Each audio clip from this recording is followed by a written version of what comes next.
But tonight, I'm going to find out from Oscar Hammerstein II and Dick Rogers exactly how they do their work, how they create a song, how a song comes. So, Oscar, I'm going to tee off on you. I'm going to tee off on you by asking you, how long have you been writing librettos for plays and lyrics for songs?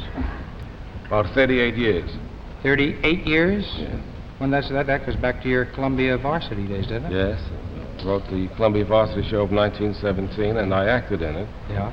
And I even sang my favorite song in it, called Annie McGinnis Pavlova. Annie McGinnis Pavlova. Sang it and I danced. I was taking no chances. Oh, I see. Taking lots of chances. Well, now, after 38 years, undoubtedly, it's a lot easier for you to write now, isn't it, than when you started in Columbia? No, it's harder, Ed. I think I'm a little harder to satisfy than I used to be. Mm-hmm. Or maybe I'm just getting old. but I don't settle for as little as I used to settle, and therefore it takes me a longer time. It's more of a struggle for me to write a song today. Now, I suppose you're referring to English lyrics, not Swedish. No. Because the Swedish lyrics has come very easily.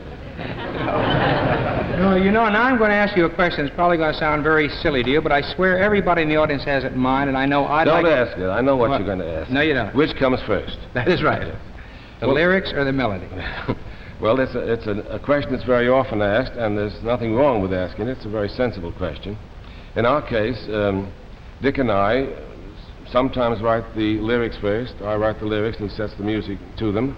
And very often he writes a melody first, and I set words to the melody. Mm-hmm. One song, The Surrey of the Fringe on Top, the English lyric, we did it in both ways. He wrote the first 16 bars, and I set words to them, and then I went on and created the meter for the middle part, and then we went back to his pattern for the end. But that's not the right way to write a song. That's just the way this song was written. Well, would there be some other song in Oklahoma that presented a peculiar problem? Well, I suppose each one presented its own peculiar problem.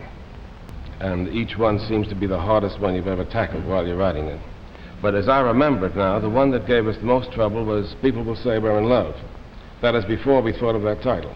Mm-hmm. Because we were faced with the problem of having two young lovers who were fighting all the time.